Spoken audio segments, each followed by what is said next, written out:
Well, hello, and a couple of comments here. Excuse the driving glasses, old man's glasses. They are quite suitable for my age. Look, a couple of books that I think are highly worth reading. Puritan books, and I have read both of them. One is a series of works by John Flavel, Keeping the Heart, and that is just extraordinary. You will not find modern writers able to reach the summits that these Puritan men could do.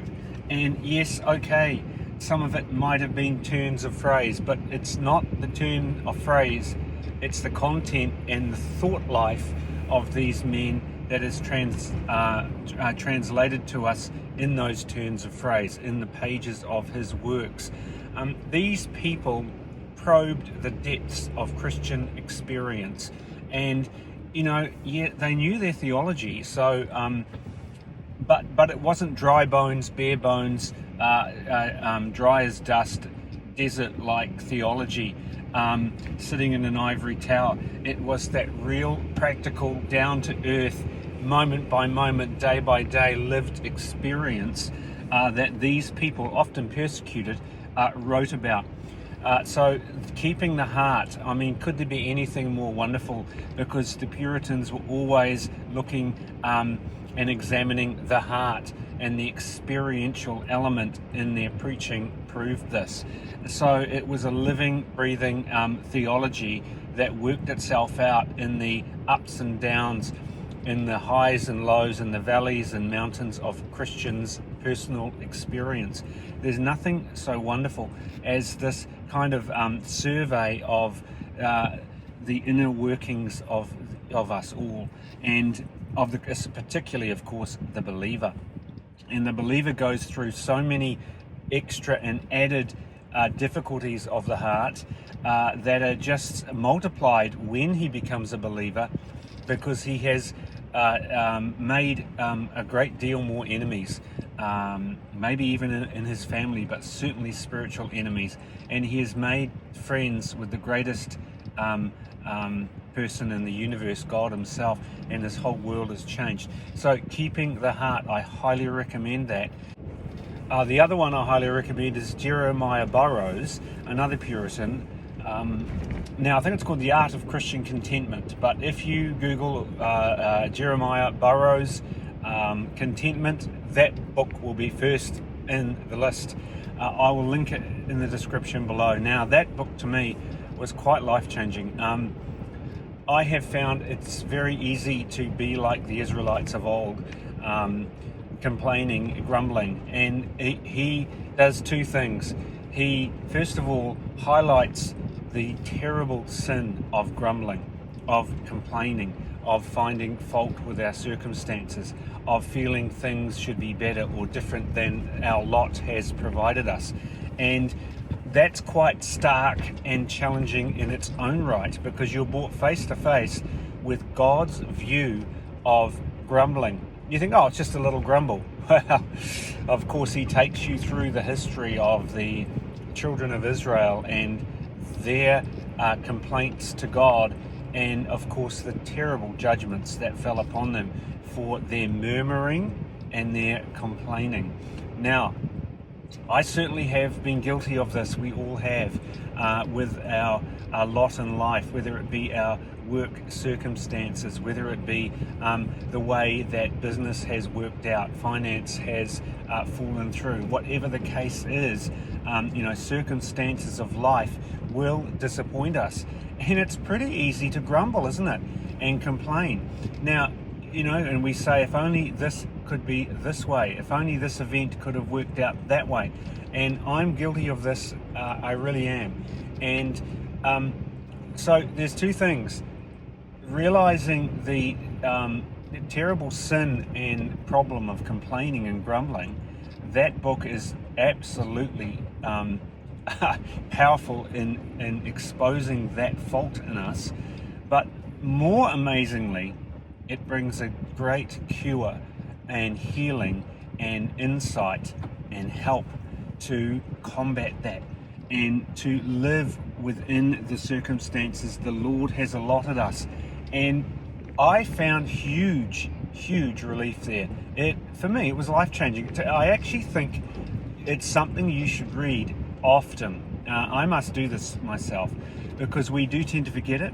And in our minds, the circumstances after some time begin to raise themselves. Now, this is human nature, perhaps it's the devil, but we do begin to go over events and circumstances and our providential lot, and of course begin to find fault again with perhaps old circumstances that we haven't, or we thought we'd resolved, come to the surface again.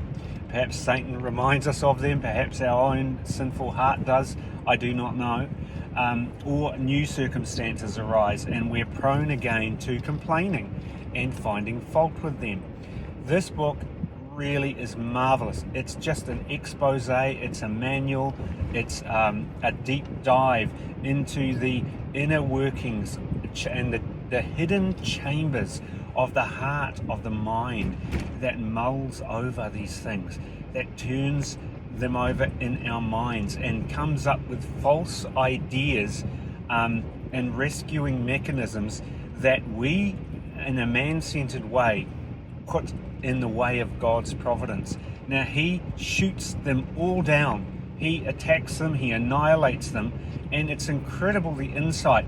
You suddenly see, he's right. I've erected that scaffold of worldliness, of idolatry, of ungodliness in my thinking. And one after one, he shows them to us. And he's on the money, he's on the mark. Every time he raises an issue, it's another one that we're guilty of, again and again. And so what that is doing is exposing the myriad enemies that come against us in our own formulaic thinking of how things should be, and he deals to them and just blows them away, shoots them down and annihilates them in the providence of God and in his provision. For example, he will go and make into great depth in the point of such things as circumstances working out the way they have, and we think to ourselves, well, if we had more of this or less of that, everything would be well.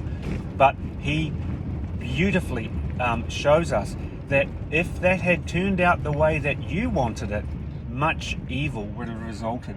Perhaps generations of lives would have been affected through your decision making if you were left to your own.